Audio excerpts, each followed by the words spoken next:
Melanie here with the they them pronouns. Welcome to my not quite yet branded channel. Who knows, maybe I don't know what I'm doing can just become my brand. Anyway, one of the things I love doing is pixel art. I'm very sad to be in a world where it's getting progressively harder to do pixel art outside of a video game creation setting. All of the priority in art software is geared either toward photo manipulation, vector illustration, or 3D rendering.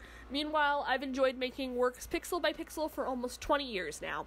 Like, you might be sitting there going, oh Melanie, if pixel art is something you love so much, why did you buy a Macintosh, you big dumb idiot? But my last computer was a Windows laptop, and MS Paint doesn't really do pixel art anymore unless that's changed since 2015.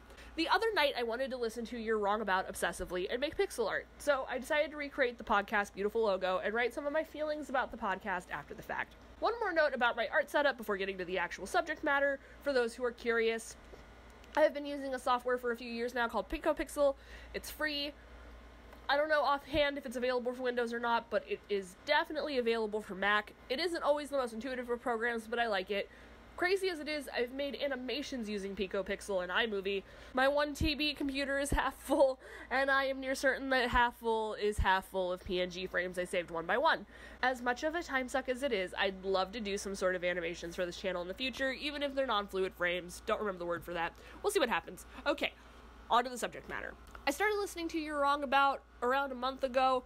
I was deeply obsessed with TikTok and watching a lot of Human Espresso's content, and they talked about, in particular, the unofficial series the show has about maligned women in history, like Tonya Harding and Marie Antoinette, who didn't really do anything wrong but got scapegoated to shit anyway.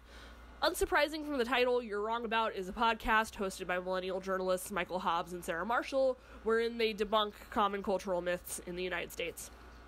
At first, I was listening rather casually. Starting at the newest ones, I'd go backwards and just listen to the ones I already had some prior knowledge about.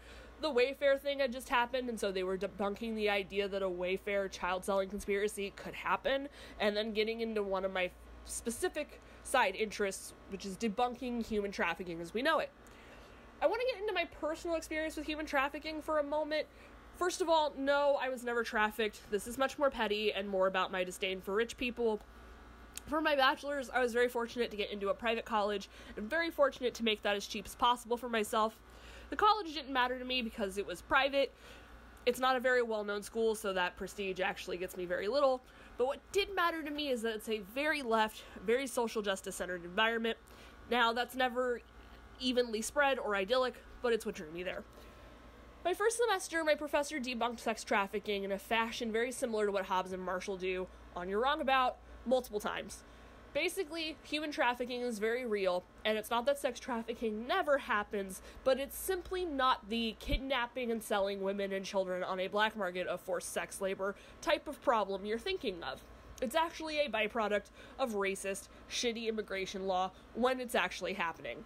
Mind that the vast majority of children that are labeled missing are either kidnapped by a parent in a custody dispute, or they're running away from a miserable home environment. The most trafficked people are adults who end up trapped in either janitorial work, house cleaning work, or childcare work, exploited by rich people who know they can't just go home, many times holding their passports ransom. Or they end up trapped in those jobs, stuck paying off an unending debt to a smuggler who helped them get into the country. The victim-perpetrator delineation is simply nowhere as cut and dry, and people don't care the same way, because racism. Also keep in mind I am simplifying a lot here. I only have a few minutes. So a friend of mine near Christmas, my first semester at school, invites me to go with her family member and her family member's friend to the ballet. They had a spare ticket. And should friend in question be listening, I have no hard feelings against you or your invite. I loved the ballet. But important context, I went to school in Oakland. So I grew up in Sacramento, and there's a wealth division for sure, but I can say confidently it is nowhere near as dramatic as Oakland. Like, Oakland literally reflects that shit in the geography of the city. The rich live in the hills and look down on the rest of Oakland, a city which was becoming dramatically more and more gentrified as I lived there. I wasn't prepared to engage with any of that when I moved, and I certainly wasn't prepared to go to a rich people ballet with some rich people. And to keep this story from being nauseating, because it's a side note, I just want to say that before the ballet even ended, and we went to a rich person's penthouse apartment with giant glass windows overlooking Merritt Lake, there was literally moment after moment where I realized with horror, oh my god, I am surrounded by incredibly rich people, I do not want this, I want to go to the ballet with my poor friends. And it turns out the rich person with the penthouse worked for the UN. after telling us ad nauseum about her very nice immigrant maid who wasn't there at the moment because she's nice enough to give her weekends off. Also, it's totally illegal to have an employee live with their job without some form of weekends. She expands upon her UN position. She's working to end human trafficking. I honestly regret not telling her off in her own home for being a disgusting, nasty hypocrite. Even if I'm reading too much into the situation and it was a completely legal setup, you're a single woman living alone in a one-bedroom apartment. Clean your own fucking apartment. I valued my friend's comfort, which is reasonable, I guess. It was just a gross, gross night.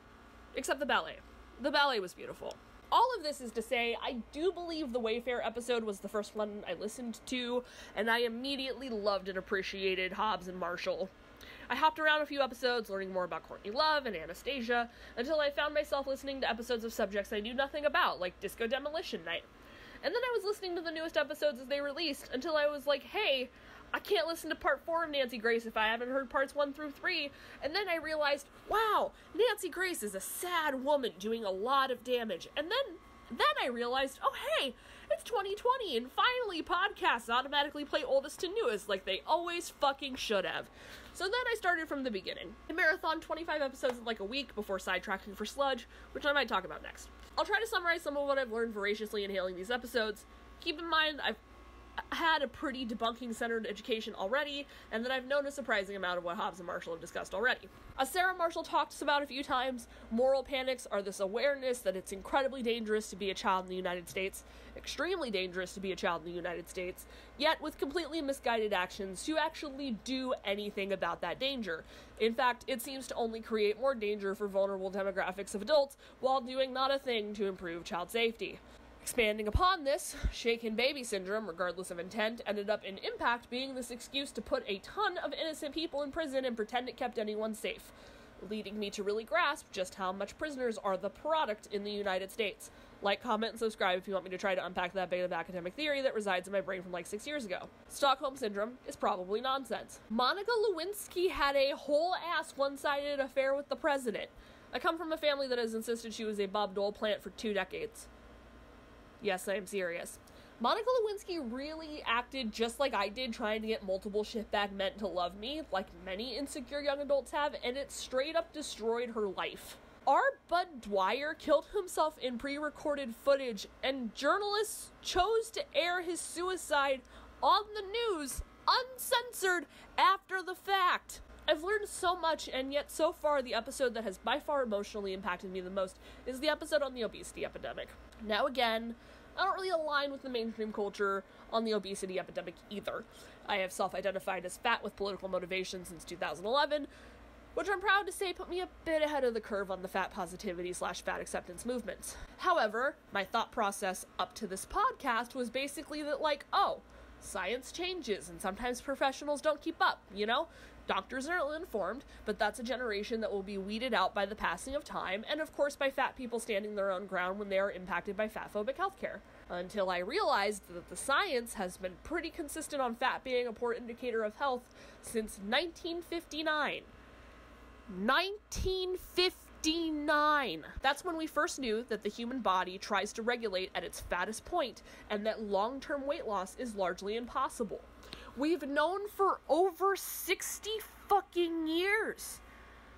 And in that time, doctors have sold products like Slim Fast out of their offices.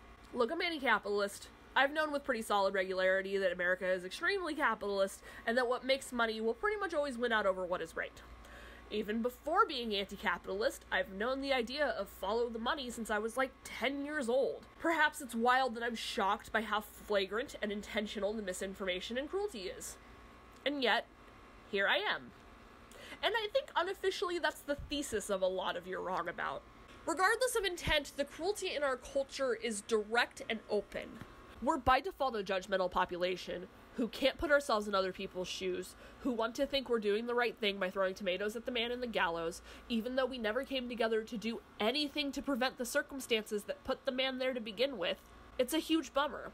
And yet a program like You're Wrong About gives me hope that with education, we can at least in the short term, stop throwing tomatoes. That said, I am dying for a podcast that gives some instructions on how to dismantle the gallows or the circumstances that lead so many people to them.